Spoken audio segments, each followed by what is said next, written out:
Our story takes place at Zhangyang University, where our protagonist, Shen, a second-generation rich kid, steps out of his supercar, flaunting his wealth in front of everyone. Not only does he arrive in style, but he's also dating the university's second-year goddess from the flight attendant class. Onlookers can hardly believe that Shen, who has just hardly started his college, is already involved with such a prominent beauty. Naturally, when someone is both wealthy and attractive, they tend to have first choice in partners. In Shen's case, it's more than just first choice. He practically has a monopoly. Numerous first-year goddesses are head over heels for him, and ordinary students figure they'll stay single throughout college. After all, who wouldn't want to date a second-generation rich kid? However, Shen's lavish, spendthrift lifestyle, envied by everyone, comes to an abrupt end during his junior year. His family's 3 travel agencies go bankrupt, leaving them with $1 million in debt. Those who once called him Big Brother and surrounded him every day now refuse to even look at him. One by one, his old fair-weather friends disappear, shunning him as if he's plagued. His parents and sister are squeezed into a small rented apartment, and Shen, who used to show up to college in a luxury car, finds himself moving back into a dorm. With things as they are, the carefree life he once knew is gone. He's not even sure if he can afford a decent existence anymore. Then comes another blow. His girlfriend Zoe breaks up with him. She tells Shen not to contact her again and hopes he finds a more suitable partner. Shen is shocked. After 3 years together, she's ending things so abruptly. Zoe explains there was never any real love between them and that they were only together for convenience. She also warns him never to call her Ting again, wishing to cut all ties. With that, she gets into a friend's car, which has come to pick her up. Shen forces a smile and stops her, asking her to return the designer bags he bought for her, since she apparently won't need them anymore. Outraged, Zhou accuses him of being shameless. She points out that all he ever gave her were a few crappy bags, yet now he wants them back. Shen calmly responds that if she refuses to return them, they can't truly break up. Gritting her teeth, Zhou looks ready to explode, but her companion in the car urges her not to let it bother her. But not once. The older man beckons Ting to get in the car and then asks Shen if he needs a ride. Shen is infuriated that this man dares to call her Ting, a nickname she refused to let Shen use. He curtly declines the ride, saying his dorm is close by. The man advises Shen not to take the breakup too seriously and even offers to drive him home for his safety. Shen, suspecting they think he's a fool, insists he's fine. He tells the man that Zhou Wanting is a good woman and to take care of her in the future. After all, men should give women the best. Then, as a final jab, Shen reveals some of Wanting's private preferences. She loves Okamoto 1 condoms, prefers regular stockings over fancy ones because they're more comfortable, and especially enjoys nurse and police uniforms in bed. Enraged, the man quickly drives off. As Shen watches them leave, he wonders if Zoe made the right decision for herself, and hopes her choice leads her to a better life. Just as he contemplates how to rebuild his own, a mysterious system window appears before him. Confused and alarmed, he wonders if he's dying or hallucinating. The window explains that it's the perfect life system. If Shen spends money on female partners, he'll be reimbursed triple the amount. The system initiates a time-limited task, instructing him to spend money on a woman who's of suitable age, has an affinity level over 60, and to earn her admiration.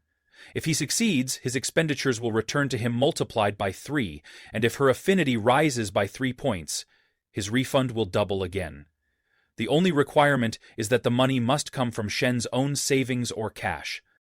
Shen is stunned, unsure whether to believe this is real or just a prank.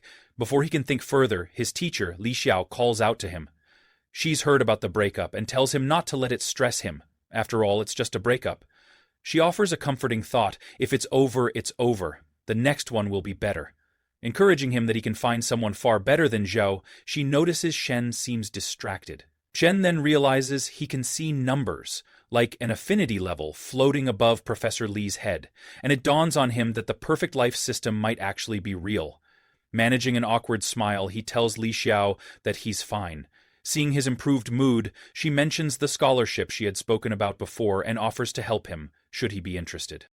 Shen tells Professor Li that a few thousand yuan is just a drop in the bucket compared to his family's massive debts, and it would be better to give the scholarship to someone who truly needs it. Professor Li nods and assures Shen that if he ever faces any issues in the future, whether it's about love or anything else, he can come to her any time. With that, she heads back to class. Meanwhile, Shen decides to test whether he can really earn a triple refund through the Perfect Life System's time-limited task by spending money on Professor Lee. He stops her before she leaves, thanks her for caring about him, and buys her a milk tea. Checking his phone afterward, he notices his original balance was 87 yuan. After spending 6 on the milk tea, he had 81 left.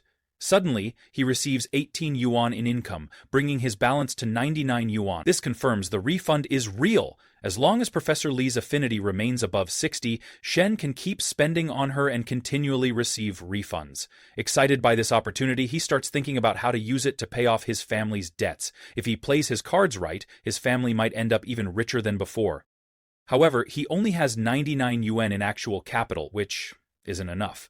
Over the next few days, he scrapes together 8,000 yuan by selling gold bars, borrows another 20,000 yuan, secures a 21,585 yuan business loan, and still has his original 99 yuan, totaling 49,684 yuan. He decides to buy Professor Lee an expensive gift. Since she sees him as a poor student from a bankrupt family, he needs a plausible reason for her to accept it. He chooses a 39,800 yuan handbag from the latest spring collection, and plans to tell Professor Lee he got it from a knockoff deal, so it didn't cost much. Without wasting any time, Shen heads to Professor Lee's place. He worries that she might have a boyfriend, but he still knocks on her door. Professor Lee answers, surprised to see him, and asks what he's doing there. Shen notices she's in the middle of cooking and quickly apologizes for disturbing her at home. He explains that, for 3 years, she has taken care of him like any good teacher would, but only now does he realize how precious her support has been. As a small token of gratitude, he offers her the handbag. Professor Lee immediately recognizes it as something quite expensive and insists there's no need. After all, it's her job to support her students, and she treats all of them the same. Shen assures her it's just a cheap knockoff, costing only about 2,000 yuan, and reminds her of his own family's situation. He could never afford anything truly expensive. He emphasizes that it's just a small sign of his appreciation and asks her to accept it. Seeing how earnest he is, Professor Lee realizes that refusing the gift might hurt Shen's feelings, especially after his recent breakup. She finally accepts and tells Shen she'll return the favor on a holiday or his birthday. Suddenly, the stir-fry on the stove begins to burn. Professor Lee rushes back into the kitchen and invites Shen inside, asking him to stay for dinner. Shen jumps at this opportunity, but he politely inquires if her boyfriend would mind him staying over. He also needs to be near Professor Lee to maintain her affinity and earn more refunds from the system.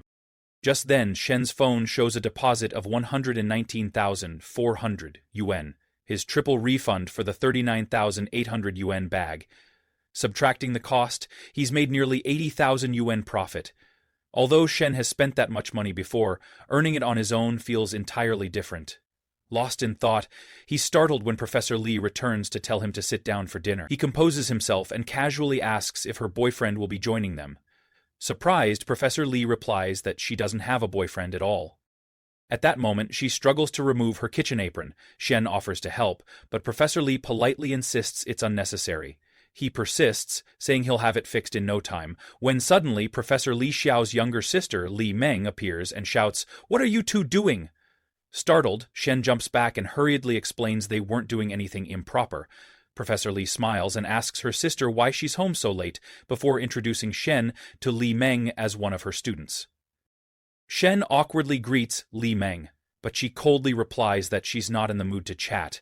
Realizing the sudden tension, Shen quickly turns to Professor Lee and claims he already ate before coming over, so he's heading back to campus.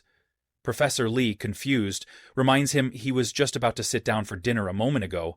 However, Li Meng cuts in, warning her sister that this boy is up to no good. Professor Lee dismisses her sister's worry, insisting that Shen is simply her student, and invites her to sit down for dinner instead. As Shen leaves, he wonders who he should spend money on next to continue earning his system refunds. His teacher is strictly a student-teacher relationship. She's nothing like Zhou Wanning, who was only after money. While pondering this, Shen bumps into his roommate, Lao Huang, who looks upset. Shen asks him what's wrong, and Lao Huang reveals that his goddess, Feng Minwei, one of the prettiest sophomores in the International Trade Department, went to see a movie with Li Zhanpeng. Shen remembers that Lao Huang's affection for Feng Minwei has always been one-sided. They've never spoken or had any real relationship. Seeing Shen's expression, Lao Huang accuses him of making fun of him, but Shen assures him he's not. He gently reminds Lao Huang that someone like Feng Minwei is out of his reach. Just then, they spot Feng Minwei and her friend. Lao Huang breathes a sigh of relief, realizing that Feng Minwei only went to the movies with Li Zanpeng. They didn't go to a hotel. Watching Lao Huang get so worked up, Shen silently worries that his friend is losing all dignity in his pursuit of a girl. He doubts things will end well for him. But when Shen gets a closer look at Feng Minwei, he's taken aback. Her principles appear even stricter than Professor Li's. Meanwhile, Feng Minwei's friend points Shen out to her, mentioning that he recently got dumped by his girlfriend. She recalls how, during their basic training at the start of the semester, she had even encouraged Minwei to get close to Shen or buy him drinks. Now, however, she regrets suggesting that. Apparently, wealthy guys like him often have bad attitudes. It's understandable for someone to act a bit arrogantly when they're loaded, but Shen supposedly remained just as cocky even after his family went bankrupt. She speculates that might be why his girlfriend left him. From a distance, Shen sees that Minwei's affection level for him is initially quite high, and he's thrilled he might have found someone who thinks well of him, potentially bringing more profit through his system. Suddenly, though, her affection plummets when her friend fills her in on the rumors. Shen realizes he can't just stand by. He needs to act quickly. Turning to his roommate, Lao Huang, Shen asks if he'd be upset if Shen and Feng Minwei ended up together. Knowing Shen no longer has the wealth or sports car he once did, Lao Huang merely shrugs and says he wouldn't mind. As long as Minwei isn't with Li Zanpeng, it doesn't matter who she dates. Encouraged, Shen immediately follows after Minwei, determined to seize the moment. Catching up to her, Shen calls her name. Minwei blushes upon seeing him, but her friend steps in and demands to know what he wants. Shen calmly asks if Minwei is free tomorrow. He has booked a table at Sing Sushi and would like her to join him. Minwei's friend is surprised, remarking that Sing Sushi is a Japanese restaurant where a single meal can cost over 1,000 yuan per person. Shen explains that he's simply hoping Minwei can help him choose a birthday gift for his sister, and tells her to let him know by noon the next day if she's available. With that, he heads back to his dorm. After he leaves, Minwei asks her friend if it's all right for her to have just watched a movie with Li Zanpeng one day and then go to dinner with Shen Wen the next. Her friend insists there's nothing wrong with it, it's just dinner and a stroll, no big deal. Besides, the food at Sing Sushi is top-notch. She points out that while Shen might seem a bit arrogant, he's at least handsome, whereas Li Zanpeng only has his family's money. If Shen's family recovers financially, he'll easily surpass Li Zanpeng. Minwei agrees in the end. The next day, she goes out with Shin for dinner at Sing Sushi. Over the meal, Minwei gently brings up his family's current financial troubles, saying he doesn't need to spend so much. Shin tells her not to worry. Splurging occasionally for good food is worth it. Minwei then asks why he invited her to dinner out of the blue. Is it really just for help picking out a birthday gift? Or is there another reason? Nervous, Shen assures her it isn't a big deal. He's wanted to treat her to dinner for a while, but never found the right moment. Initially satisfied, Minwei's affection level mysteriously starts to drop again. Sensing that, Shen quickly changes the subject. He reminds her how, during basic training, she often brought him drinks and they used to chat on WeChat late into the night, and how he misses those carefree days. Recalling that time, Minhui's fondness for him rises rapidly. 40 minutes later, dinner ends, and Shen pays the 2,774 yen bill. To his relief, Minhui's affection level increases significantly once again. Minhui can't believe that her monthly budget is only 3,000 yuan, yet this one meal has already cost almost a month's worth of her expenses. She recalls how, when she went to the movies with Li Zunpeng, he insisted on eating first at the school cafeteria and saving an actual restaurant visit for next time. Despite his family's wealth, he's so stingy. Just then, Shen receives a system notification. He has triggered a time-limited task.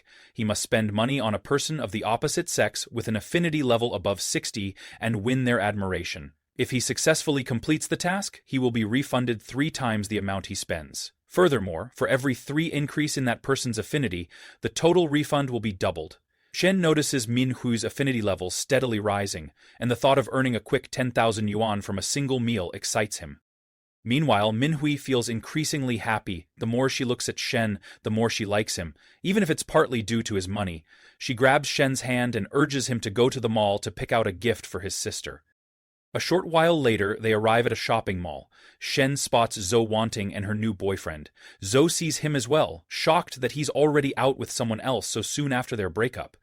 Her new boyfriend grows irritated. How dare a supposedly poor student like Shen spend money in a place like this, when he himself has had to buy so many bags for Zhou just to win her over?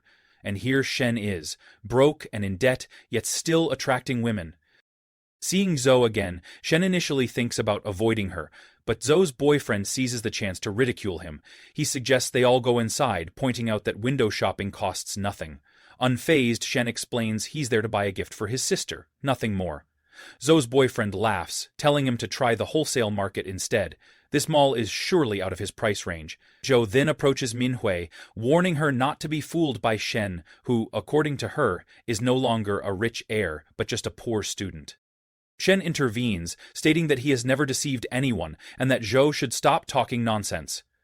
Zhou's boyfriend steps forward and tells Shen not to speak to her that way, reminding him that everyone knows Shen's family has gone bankrupt, so there's no need to pretend he's still rich. Shen, disgusted, silently notes that these two really do deserve each other. Suddenly, Shen receives another time-limited task from the system. He must spend money on a person of the opposite sex with an affinity level over 60 and cause other people's negative emotions to rise. For every 5-point increase in others' negative emotions directly caused by him, the system will double the amount refunded for his spending on that opposite sex individual. This new task can be combined with the original refund task. Shen can't believe his luck. He'd been prepared to leave them some dignity, but since they insist on provoking him, and now that the system has issued this quest, why not oblige? He grabs Manhwa's hand and heads inside the store. A sales associate with black hair tells her colleague to attend to Shen Yan, explaining that he used to be a regular customer. The colleague, however, objects. She sees no point in serving a bankrupt ex-rich kid. The last time a fake socialite came in, she dragged them around, sampled everything, and left without buying a thing. She doesn't want to deal with that again. Just then, Zhou Wanting picks out a luxury bag and asks her boyfriend Jun to pay, making sure Shen notices.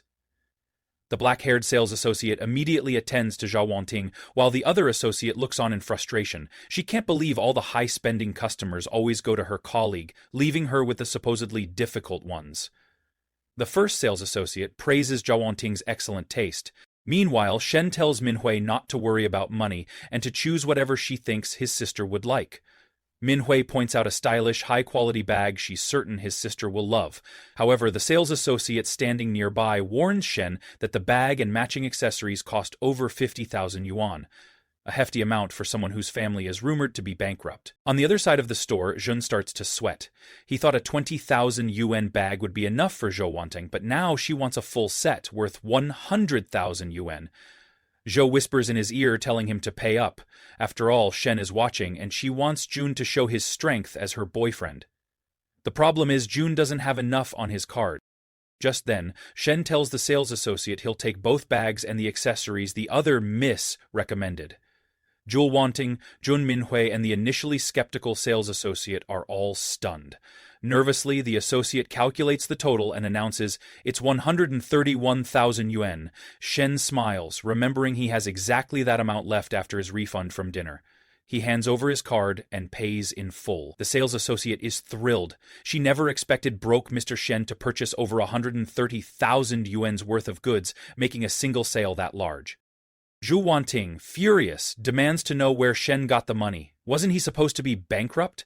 Jun accuses Shen of possibly taking out a loan just to show off. Shen replies that they can believe whatever they want, then suggests Jun buy another bag for Zhou if he wants to impress her, pointing out that 20,000 yuan should be nothing for someone who drives a car worth at least 600,000 or 700,000. Zhu Zhaowan, glaring at Jun, urges him to show that arrogant brat who's boss. But Jun, who secretly bought his luxury car on a loan, uses an important call as an excuse and slips away. Infuriated, Zhu Wan gives Shen a parting glare and warns him to take care of himself. By this point, Shen's system indicates that the negative emotion levels he needed to trigger for the task have reached the target. Arguing further would be pointless. He's already met the requirement. Shen then offers one of the luxury bags to Manhwa, who initially refuses, protesting that it's too expensive. Shen insists it's nothing, just a small apology for all the nasty remarks she had to endure. Reluctantly, Minhui accepts. She's confused about whether the gifts weren't supposed to be for Shen's sister. Shen casually excuses himself, saying he doubts his sister would like these particular styles, and besides, she'd scold him for splurging and then tell their parents. He confesses he actually intended these bags for Minhui from the start. Minhui blushes, worried that accepting so much will make her look like a gold digger. Shen tells her not to overthink it. This is only the beginning, and they have plenty of time ahead. Finally, Minhui agrees to accept everything. At that moment, the system sends Shen a congratulatory notification for completing the limited time task. It shows he generated 15 points of negative emotion, tripling the amount spent, and combined with the triple refund for spending on a woman with an affinity above 60, the total refund has increased sixfold. He receives 786,000 yuan in his bank account. Shen takes Minhui's hand, thinking, Minhui is now my golden goose. I need to take good care of her and keep her affection level from dropping. He then suggests they head back to school as it's getting late. Although he wants to spend more time with her, he knows it's best to let things progress naturally. Later, in the boys' dormitory, Shen runs into Li Zanpeng boasting to his friends about Fong Minhui. His friends urge Li Zanpeng to celebrate and treat them to dinner. Li Zanpeng agrees, deciding to invite the entire class and throw a huge party, mostly to make Shen jealous. Shen couldn't care less. He simply heads back to his room. Once there, one of his friends tells him more about Li Zanpeng's bragging. Apparently, after Li Zanpeng took the flower of their course to the movies, he now wants everyone at school to know. Shen responds by saying not to worry. He believes Minhui won't go with Li Zanpeng again. His friend scoffs, pointing out that Minhui did go to the movies with Li Zanpeng the previous night, and who knows what else might have happened. Plus, she didn't agree to meet Li Zanpeng today, which might mean she's still considering him. Shen remains unfazed, confident that Minhui won't choose Li Zanpeng.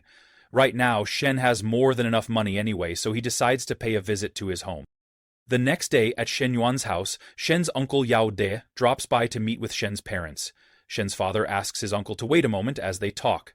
It turns out Uncle Yao De is here to demand repayment of the money he lent to Shen's family. He claims he needs it urgently in the coming days to cover his own expenses. Shen's mother becomes furious, reminding him that when he didn't have money to start his car wash, they lent him 300,000 yuan without pressuring him for repayment. Yet now, because the family recently borrowed 200,000 yuan from him during their crisis, he keeps hounding them for the money. Shen's father tries to calm his wife, suggesting that perhaps his brother genuinely has difficulties of his own. However, Shen's mother retorts that she spoke to Uncle Yode's wife, who said they had no urgent expenses. Uncle Yode insists that paying back debts is normal and that, if they were strangers, the family would have already faced aggressive debt collection methods. Shen's mother is livid that he'd go so far as to threaten them with violent collection tactics, given how much they've helped him in the past. Seeing the argument escalate, Shen's father tells his wife to bring out her gold jewelry, sell it, and use the proceeds to pay off the family's debts. Shen, witnessing this scene, suddenly receives a system notification, a time-limited task to pay off family or personal debts. If he completes this task, the amount he pays off will be doubled as a refund. Moreover, the first time he pays 200,000 yuan, he'll receive a special reward of 1 million yuan, specifically for a luxury car purchase. Shen is both surprised and relieved. This task couldn't have come at a better time. Even if the system hadn't prompted him, he already planned to help reduce his family's financial burden that day. Meanwhile, Shen's mother gathers all the jewelry Shen's father ever gave her. No matter how hard times got, she never sold them before. Although they're only worth a few thousand yuan, they're priceless to her. As she looks through the pieces carefully, she notices 2 gold rings missing. She and her husband wonder if the rings got lost during the move. Outside the room, Shen overhears their conversation and feels embarrassed. It was he who took and sold those 2 gold rings in his first year of college because he didn't have enough money to buy Zhou wanting a bag at the time.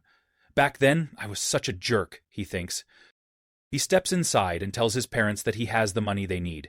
His mother and father don't believe him, insisting he shouldn't joke around. They remind him of how bad their situation is, urging him instead to just top up his campus cafeteria card with whatever pocket money he might have. But Shen insists he's serious. To prove it, he transfers a sum into his father's bank account. Shocked to see 200,000 yuan arrive, his parents demand to know where the money came from. Shen can't tell them about the system, so he makes up a story. He used to have a decent allowance, invested it in cryptocurrency with a friend, never touched it, and it recently went up tenfold. His parents are thrilled. With this amount, they can pay off Uncle Yao's debt and ease some pressure. They give the money to Uncle Yao, and Shen's mother angrily tells him to leave, adding that it'd be better if their families didn't stay in close contact anymore. Uncle Yao, surprised at how quickly they managed to repay him, wonders if Shen's family might be on the verge of prospering again. But with how he behaved today, he realizes they may never get along with him in the future. After completing the system's time-limited task, Shen immediately gets his reward, 400,000 yuan plus 1 million yuan specifically for a car, for a total of 2,186,356 yuan in his bank account. He smiles, thinking that even if he excludes the 1 million yuan set aside for a new car, his net worth has exceeded 1 million yuan, all while helping his parents through a tough time. Still, he knows his family's debts are nowhere near resolved. Even if he handed over every yuan he currently has, it wouldn't be enough. The best plan is to use his capital to make more money. For now, he only gives 200,000 yuan to his father. When Shen asks if they urgently need more, his mother says the other debts aren't pressing. His father does request 50,000 yuan, and Shen obliges, recalling with some irony that he used to ask his dad for money in a similar manner. On his way back to school, Shen unexpectedly runs into Professor Li. He asks why she's off campus, and she explains there are no classes that afternoon, so she went out for fresh air. Shen seizes the moment and invites her to dinner, hoping to earn more system income, but notices she isn't alone. Her younger sister, Li Meng, is with her. Li Meng gives Shen a cold, angry stare, which unnerves him. Realizing she seems like his nemesis, Shen quickly excuses himself, claiming he has urgent business on campus. Li Meng remarks to her sister that the guy clearly has ulterior motives, but Professor Li brushes it off, saying even if he did, she wouldn't accept them. As Shen heads back, he's drenched in sweat. He recalls how comfortable it used to be driving around in an air-conditioned car with Zhou Wanting. Then he remembers the system allocated him a special 1 million yuan car fund. Not using it would be disrespectful to the great system, he thinks, and immediately calls Manhwa, asking if she'll join him to check out some cars. She agrees, telling him she's free that afternoon. Her friend teases her about car shopping together already, wondering if they'll end up spending the night together. Manhwa blushes, insisting they aren't even an official couple yet. Her friend laughs it off, saying it doesn't matter. Manhwa is lucky to have found a handsome, wealthy guy, and it's only a matter of time before they're officially dating. Embarrassed, Manhwa tells her friend to quit joking around. 1 hour later, at a high-end car dealership, Shen and Manhwa arrive to look at cars. A salesman approaches and asks which model interests them. The salesman immediately recognizes Manhwa as a former junior schoolmate. Manhwa also remembers him, Qin Yang, the older student who pursued her in high school. Qin Yang greets her enthusiastically, then turns to Shen to ask who he is. Shen introduces himself as Manhwa's classmate. Qin Yang coolly greets Shen and inquires which car he's interested in. Shen points to the dealership's M9 luxury sedan, wanting a closer look. The salesman says they're welcome to see the display model and sit inside if they'd like, but internally, Qin Yang is irritated. The base M9 starts at 500,000 yuan, and with fees, it's over 600,000. This guy's dressed so plainly, he's obviously not loaded. Bringing a girl here just to show off? What a waste of my time. Looking at Manhwa, Qin Yang thinks, she's as beautiful as ever, my high school goddess. But now, I'm different. I'm an elite salesman here, making over 10,000 yuan a month, and I drive a 200,000 yuan Accord. Women are practical. A guy like me is the real catch. He then tries to invite Manhwa to dinner, asking if she's free that evening. Manhwa awkwardly declines, saying she has other plans. Meanwhile, Shin, who's checking out the car interior, asks if they can arrange a test drive. Annoyed at being interrupted, Qin Yang brusquely apologizes and lies that the boss took the test car, so there's no way to test drive today. Shen is surprised, recalling he saw an M9 near the entrance. If Qin Yang can't arrange it, Shen tells him to send someone else who can. He steps out of the car and complains to the receptionist, requesting a different salesperson. A beautiful woman named Chen Na walks over and politely asks how she can help. One of Qin Yang's colleagues asks him about the boy he referred to, Chen Na. Qin Yang, furious, says he doesn't want to waste his time on a mere student. Someone not even dressed in expensive clothes, who claims he wants to buy an M9 and test drive it. Isn't that absurd, he scoffs. His colleague warns that if the student truly intends to purchase the car, Qin Yang might regret brushing him off, but Qin Yang just smirks, insisting there's no chance. He's seen plenty of show-offs before, a poor guy bringing a gorgeous girl just to look important. Elsewhere, Chen Na arranges a test drive for Shen. She explains the car's features and performance in detail, but Shen isn't really listening. He's too busy admiring her looks and figure. She seems even more stunning than Manhwa. At the same time, Shen recalls rumors in the auto industry about saleswomen who go to great lengths to close deals with male customers. He wonders if Chen Na already has a sugar daddy somewhere. Noticing Shen's confident driving, Chen Na asks if he's already familiar with the M9 specs and what his approximate budget is. Shen simply asks if any units are available. He wants to take the car home today. Surprised, Chen Na explains that they don't have any in stock at the moment. However, another branch recently had a cancelled order because of the customer's financial issues, and they can bring that car over within a week. Shen agrees and tells her to place the order, astounding Chen Na. A car over 600,000 yuan, and he buys it after one test drive? Without even asking the price? She begins to wonder if he might be the elusive angel client, or if he has some other motive. Chen Na then invites Shen to sit in the showroom, and mentions he only needs to pay a 50,000 yuan deposit while she fetches the contract. Afterward, once the paperwork is finalized, she returns to the store. Qin Yan spots her and laughs, asking how the deal went. Chen Na remarks that the client has purchased the car. Nervous, Qin Yan insists the guy is just bluffing. When it comes time to pay, he'll disappear. His colleague also seems skeptical, but Chen Na clarifies that Mr. Shen plans to pay in cash. The two men are stunned, and Qin Yang's colleague can't believe Qin Yang let such a big sale slip away. After completing all the paperwork, Chen Na gives the documents to Shen and tells him to contact her anytime if he has any problems. She even offers him a ride, but Manhwa politely declines, saying they'll take a taxi. Chen Na, momentarily flustered, realizes she might have annoyed Shen's girlfriend by being a bit too attentive. Still, she thanks Shen for his purchase and wishes them well. Shen and Manhwa leave the dealership and head back toward the university. On the way, Shen asks Manhwa what she'd like to eat. When she only nods quietly, he teases her, asking if she's upset or jealous. Manhwa denies it while blushing, but her expression betrays her feelings. Shen laughs, explaining that his relationship with Chen Na is purely that of a salesperson and a client, nothing more. Manhwa, still suspicious, mentions how happily he was chatting with her, scrolling through her social media moments and so on. Shen explains that it's just a habit. Whenever he adds someone new, he checks out their moments. Manhwa, embarrassed by her own jealousy, tells him not to do it next time. Even though she and Shen aren't officially in a relationship, she feels oddly possessive. She knows his generous lifestyle will attract other women, and if she wants to keep him to herself, she'd better think of a way to lock him down. Sensing her concern, Shen promises he'll be more considerate. Then he suggests they grab some food and hit the mall to pick out a gift. He mentions that if he's going to earn money, he needs to keep spending it too. Manhwa insists he doesn't need to buy her anything, reminding him that he just bought her 2 bags yesterday. She doesn't want to come off as a gold digger. Shen only smiles, telling her that for a girl, owning multiple bags is perfectly normal. There are 7 days in a week, so why not have a variety?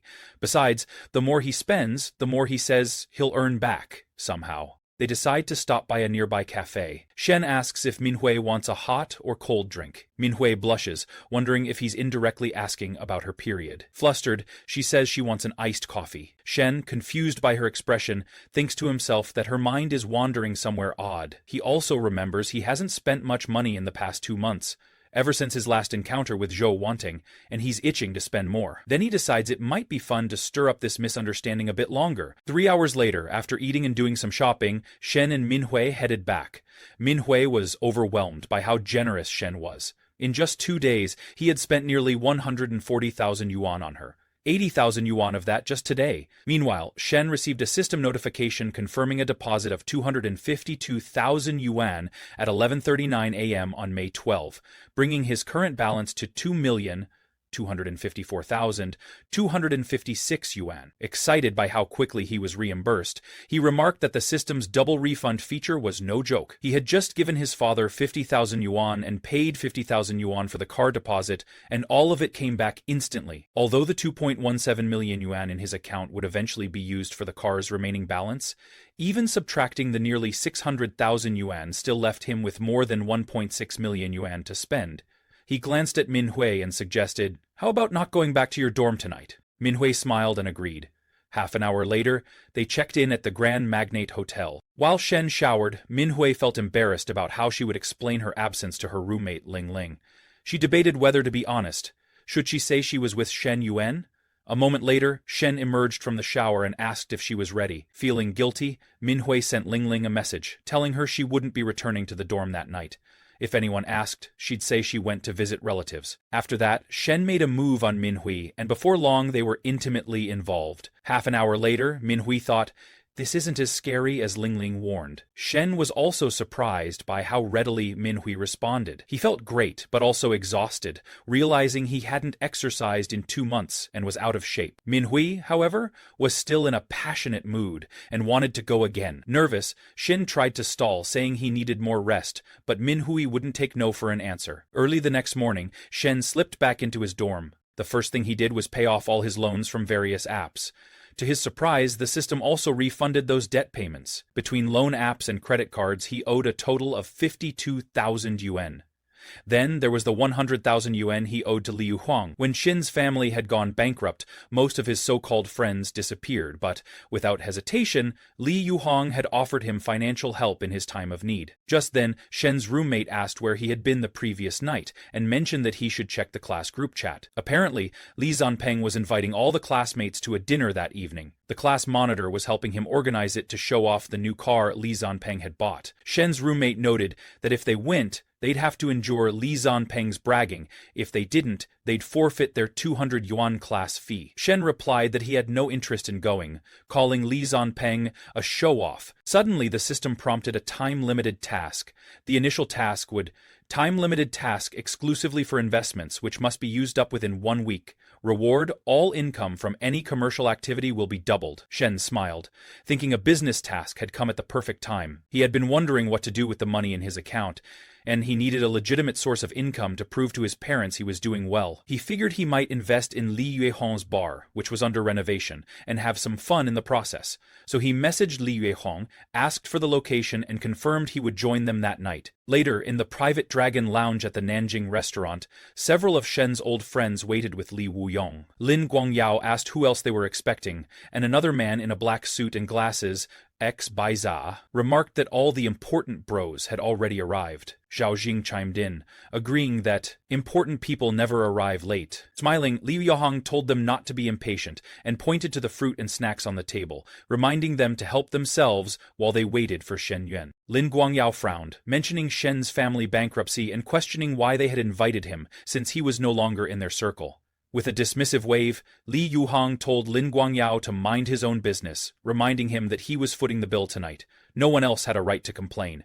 Besides, he said, Shen Yuan is my lifelong friend, it's different. Hearing that, Lin Guangyao backed down and quietly turned his attention to the tray of refreshments. Then Lin Guangyao turned to his cousin Xie Haiji and asked, "Didn't you say your girlfriend was coming tonight? Why isn't she here yet?" Xie Haiji replied, "She's stuck in traffic. She'll be here in about 10 minutes. Lin Guangyao fumed inwardly. He thought to himself, my cousin's family has always relied on ours. If it weren't for me, they wouldn't even have the right to be here. But somehow my cousin ended up with this amazing girlfriend, especially with that tight skirt and white blouse. She's the kind of office temptation no man can resist. They're not even married, so there might still be a chance for me." Just then, Shen arrived, apologizing to everyone for keeping them waiting. Li Yuehong asked why it had taken him so long, and Shen explained that the taxi driver had gotten stuck in heavy traffic and taken a detour through the most jammed areas. Hearing this, Li Yuehong told Shen he should file a complaint. Lin Guangyao then commented sarcastically about Shen's arriving by taxi, pointing out how everyone else showed up in their own luxury cars, while he supposedly had a personal driver. He smirked, mocking Shen's choice of transportation. At that moment, Xie Haiji's girlfriend walked in, and to Shen's surprise, it was none other than Chen Na, the sales rep Shen had met when purchasing his car. She also apologized for being late because of the traffic.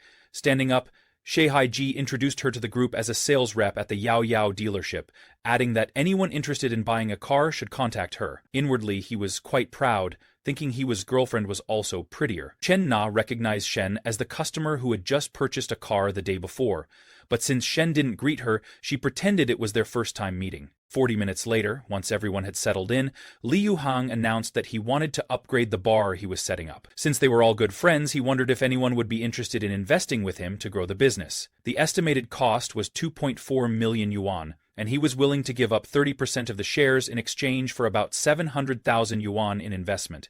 He asked if anyone was interested. Silence filled the room. No one seemed eager to invest, especially since they weren't sure of getting their money back. Lin Guangyao silently thought that the Li family earned tens of millions a year. Why would Li Yuhang need others to invest just 700,000 yuan, unless his father had cut him off after some failed ventures? Meanwhile, Xie Haiji knew that coming up with 700,000 yuan would take him at least 2 years of saving, and a third friend had only shown up for the free meal, not for investments. Feeling disappointed, Li Yuhang spoke up. Why is everyone suddenly so quiet? We've all had dinner together. At least tell me if you're not interested. If you don't want to invest, just say so. Lin Guangyao responded, I don't think you really need investors. If it's just a cash flow issue, we can each chip in a few thousand to help you open the place, and then you can pay us back when you start making money. Everyone else nodded in agreement, adding that becoming partners halfway through wouldn't be fair to him anyway. Besides, they had seen his previous ventures, like the hot pot restaurant and the KTV, both of which were failures. Now he wanted to open a chill bar, and they felt it might just be another money pit. Some of them also thought that if Lin Guangyao had the money, he could lend it privately. Why drag everyone else in? They all depended on their families for pocket money as it was. Li Yuyong was disheartened. All he had wanted was to partner with his so-called brothers and do business together, not borrow money or go into debt. Yet here they were, turning his idea of partnership into a mere loan agreement. These so-called brothers, especially Lin Guangyao, he realized bitterly. They do nothing but take advantage of me for food and drinks. When it comes to making money together, they back off. Finally, he said, if no one's interested, then forget it. Lin Guangyao shrugged. Yeah, talking about investments and partnerships doesn't make sense. Let's just keep eating, drinking, and having fun. Meanwhile, Shen observed them all quietly. He already knew these so-called friends were shallow, having seen their true colors when his own family went bankrupt. He wondered why someone as genuine as Li Yuhang continued to pin his hopes on people like this.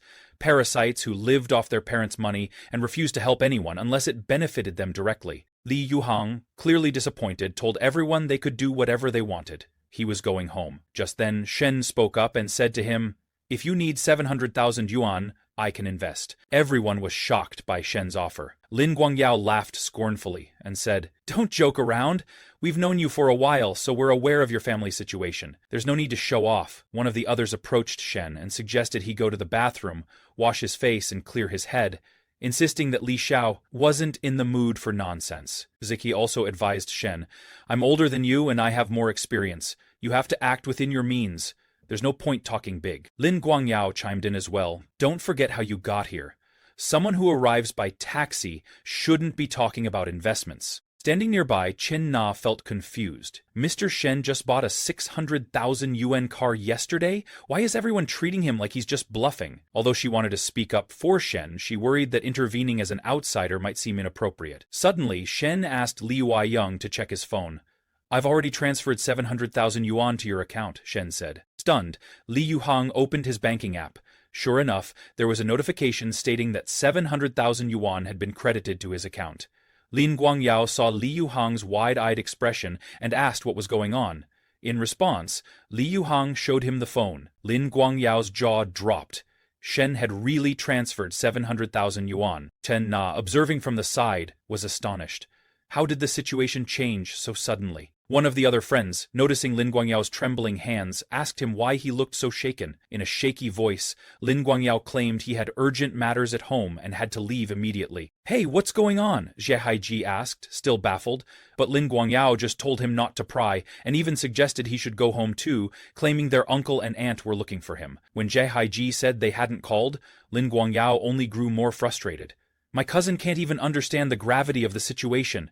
Deciding it was useless to argue, he left in a hurry. cursing inwardly that Shen had stolen all the attention tonight. Another friend also looked at the message on Li Yuhang's phone, realized how serious the matter was, and decided it was best to leave as well. One by one, the others followed suit. Only then did Xie Haiji finally sense that something major had happened, but he still didn't fully understand. Chen Na advised him to leave, so he reluctantly complied. Outside, Xie Haiji turned to Chen Na. "How did you know they were looking at a transfer record? You didn't even see the message." Chen Na hesitated, then explained, "Yesterday Mr. Shen bought an M9 in cash for over 600,000 yuan.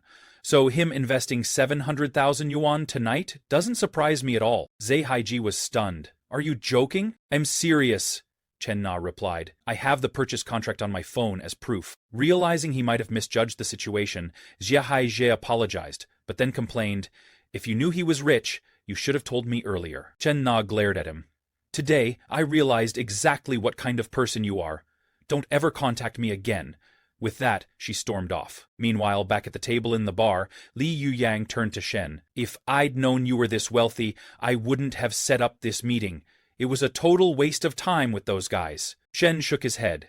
"No, it was necessary. Now you can see which of them are trustworthy. For casual fun, they might be fine, but you can't rely on them for serious matters." Afterward, Shin asked about the bar concept. "Even though I'm only a minority shareholder, I want to help with the planning," he said. Grateful, Liu Hong spent the next 30 minutes going over decor ideas and operational plans. Surprised by how thoughtful Shen's suggestions were, he said, "You really didn't waste your time in college. You've got an interesting business vision." Shen grinned. "That's just my commercial talent. But we both have classes and can't be here all the time, so we'll need a competent manager to handle day-to-day operations." An hour later, Shen received a message from Chen Na, who informed him that the car he had reserved was about to arrive at the dealership. He could come on Friday to pay the balance and pick it up. Shen told her not to worry and asked if she was free the following night. He said he had a few specific questions about the car that he wanted to discuss in person. Chen Na wondered what Mr. Shen was up to. Why does he want to meet about car details so urgently? Meanwhile, Shen was contemplating how he could maximize his system's benefits. He currently only had Minhui as his money tree, and the refunds weren't unlimited. If he spent money on other beautiful women, he could potentially receive more refunds. Chen Na was beautiful, with an incredible figure. Why not see if he could invest in her and get a system refund as well? The next day, Chen Na went to the location Shen had given her and waited.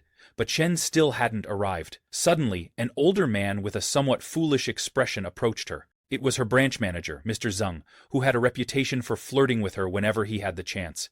Spotting her alone in her dealership uniform, he decided this was the perfect opportunity. He told his colleagues to go find somewhere else to eat. He had other things to do. The men knew exactly what he meant. One asked the other if he thought Chen Na would entertain Mr. Zeng's advances, but the second man shrugged, saying she didn't seem like that kind of person. The first insisted, "What kind of girl comes here alone? Maybe she set this up on purpose for him to find her?" Nearby, unseen, stood Xie Haiji, who overheard their conversation. Meanwhile, Mr. Zeng approached Chen Na and asked if she was there by herself. "Mind if I join you?" he said. Chen Na apologized. "I'm waiting for a friend, Mr. Zeng." Smirking, Mr. Zeng muttered to himself, "She's still playing hard to get," and said aloud, "It doesn't matter if you're waiting for a friend. As your superior, I can join you. Let's eat together." Chen Na, furious, politely declined Mr. Zeng's offer and told him to keep a proper distance. She reminded him that he already had a family and shouldn't be doing things like this. Mr. Zeng, undeterred, said that if she was worried about his wife, he would divorce her for Chen Na's sake. Meanwhile, in another part of the mall, Xie Haiji was angrily wandering around, fuming over Chen Na's rejection. How could she choose another man over me, he thought. I earn between 400,000 and 500,000 yuan a year, and I drive a car worth over 300,000. I'm not inferior to anyone. Then he spotted Chen Na sitting with Mr. Zeng. Shocked, he thought, I can't believe I lost to that fat old pig. Approaching them, he shouted at Chen Na, accusing her of having an affair behind his back. Chen Na, confused, told him he was misunderstanding the situation. Mr. Zeng was equally puzzled, wondering who this crazy man was. But before anyone could explain, the furious Xie Haiji threw a punch at Mr. Zeng's face. Outraged, Mr. Zeng grabbed Xi by the collar and hit him back. The two brawled wildly, entertaining onlookers in the mall. Just then, Shen arrived and saw Xi Haiji fighting with Mr. Zeng.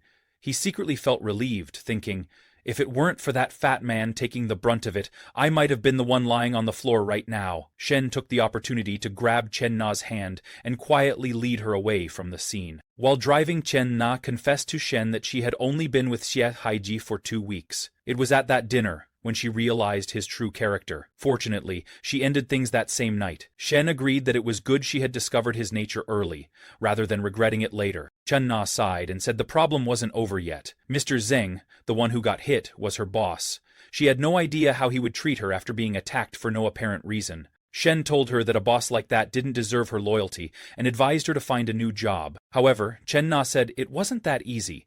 Jobs were hard to find, and moving to a new store meant she would lose the customers she had built up over the years. She admitted that she was tired of sales and had long wanted to switch industries.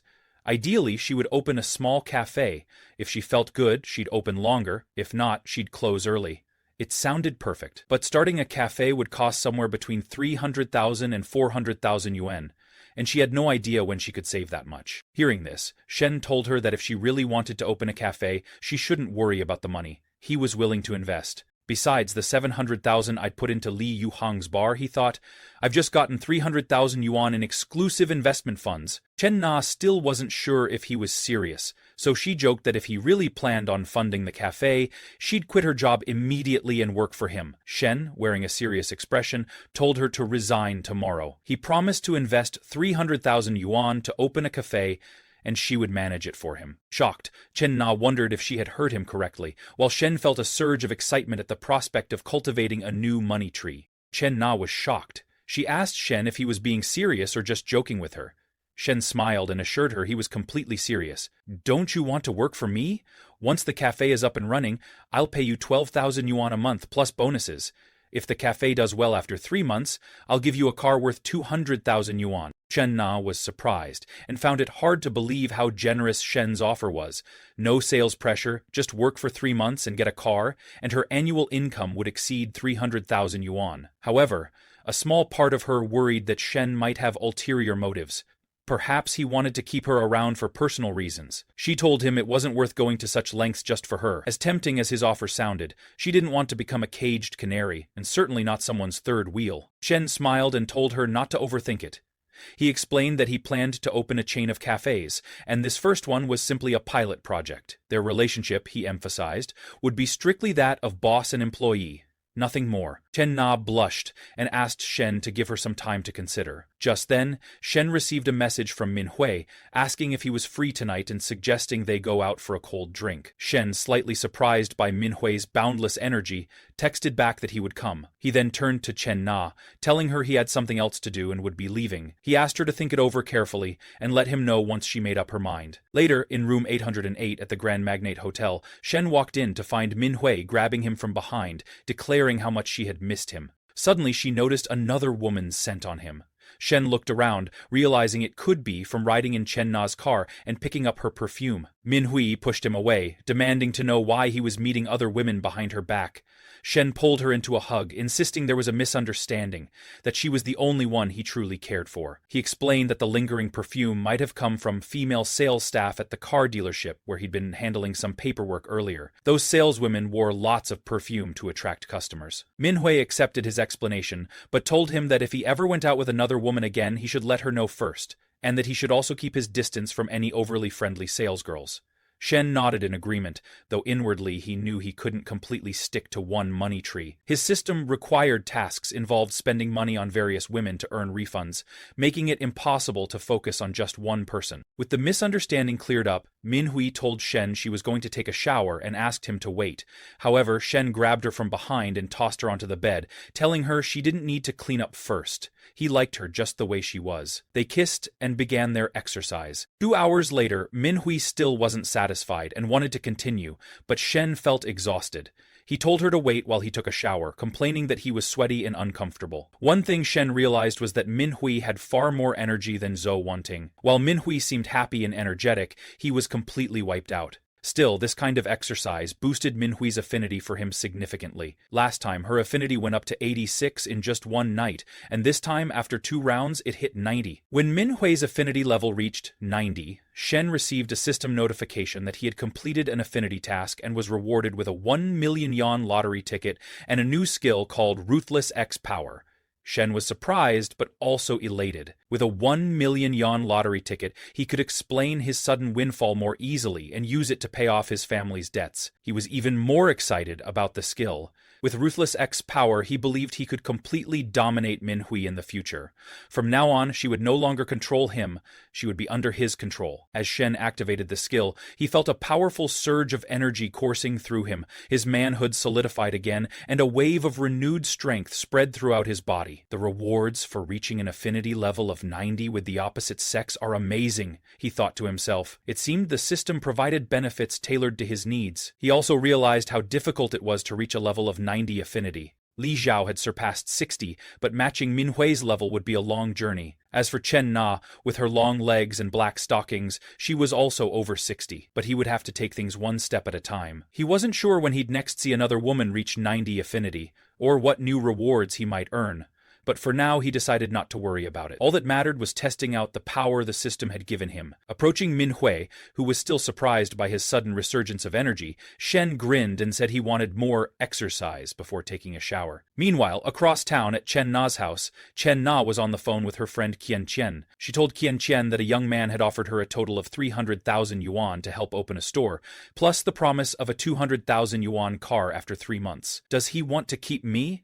And he already has a girlfriend, Chen Na fretted. Qian Qian jokingly asked if Chen Na was kidding, or if she had run into a scammer. Chen Na insisted it was genuine. She had met Shen several times, and he even bought a car with her. Hearing this, Qian Qian asked how old he was, pointing out that most of the buyers at her dealership tended to be middle-aged men. Chen Na replied that he was only 21, which stunned Qian Qian. A luxury car at that age? Plus he was handsome? Qian teased that a guy so wealthy, young, and good-looking sounded perfect. Why hesitate? But Chen Na worried that Shen was 5 or 6 years younger than she was. Chen Qian reassured her that being a few years older was no big deal.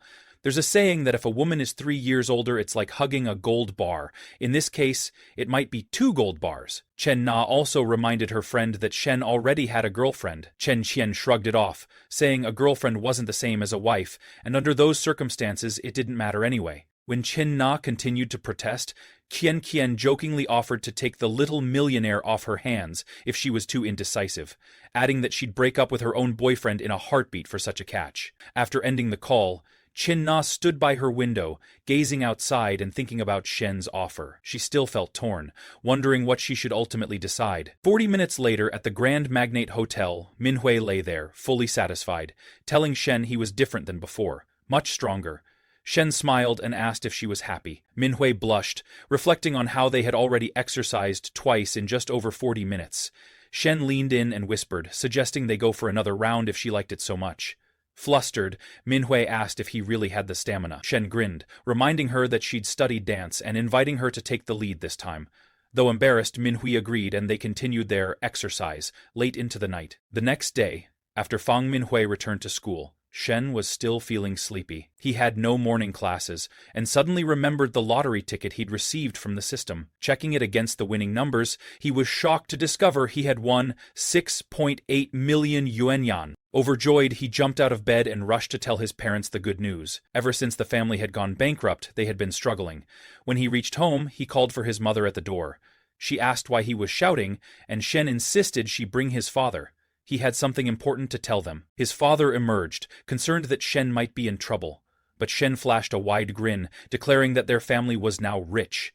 He had won 6.8 million yuan in the lottery. His parents were skeptical at first, thinking he was just stressed about their debts. They urged him to focus on his studies, assuring him they would handle the family's financial issues. In response, Shen showed them the ticket along with the official winning numbers. His father carefully checked and was astonished to find they had truly hit the jackpot. Both parents were speechless at first, barely able to believe they had suddenly come into 6.8 million yuan. Shen pointed out that after the 20% tax deduction, they would still have more than 5 million left. enough to clear the family's debts and vastly improve their lives. His mother, overjoyed, thanked him repeatedly, grateful they were no longer weighed down by debt. She suggested they celebrate this huge stroke of luck. Shen then explained that after graduation, he planned to start his own business to gain some real-world experience. His father supported the idea, advising Shen that business could be tough, but encouraging him to use his youth and capital wisely. He also recommended that Shen set aside some of the money in case his venture didn't go as planned. Shen agreed, saying he would only take 1 million yuan for himself and let his parents use the rest as they saw fit.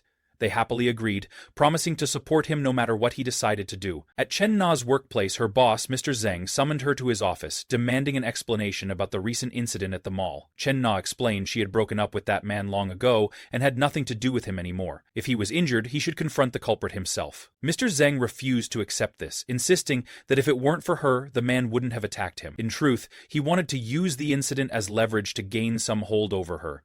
However, Chen Na stayed firm, pointing out she had warned him she had a date that day, yet he insisted on sitting with her regardless. Mr. Zheng only smiled and called her stubborn. He accused her of abandoning her post the previous afternoon and leaving customers unattended, then announced he was suspending her customer service duties for the month. He told her to reflect on her mistake. Outraged, Chen Na retorted that she had asked for permission to leave, but Mr. Zheng merely laughed and reminded her that he was the general manager and thus had the authority to do as he pleased. Realizing she would lose her commissions and be left with only a base salary of 1,200 yuan, not nearly enough to cover her rent, Chen Na's anger boiled over. She told Mr. Zheng his position had gone to his head and that she would quit if she must. Concerned, Mr. Zheng stood up, urging her to reconsider. Yet she declared there was nothing more to think about. She was done with this useless job. Half an hour later, she texted Shen, telling him she had quit and asking if his offer from the previous day still stood. Shen congratulated her on escaping that hell and stepping toward a brighter future, adding that she should start scouting a few locations. If she found one suitable, they would move forward together. Meanwhile, Shen went to see Professor Li, who was busy moving her office belongings. Having too much to carry alone, she asked Shen for help. She had planned to ask the class monitor, but he was on leave. Shen gladly offered assistance, pointing to a heavy filing cabinet and asking if it also needed to be moved. Professor Li nodded, explaining that while she could manage the books and supplies by herself, the desk and cabinet were too heavy. She told him to remove the books from the top first, to keep them from falling. As she stretched to reach the items, her hand couldn't quite grasp them. Shen moved in close to help, and Professor Li suddenly realized how near he was standing to her. Embarrassed, her thoughts drifted back to their previous interactions. This time felt even more intimate. Could Shen Yuan really be developing feelings for her?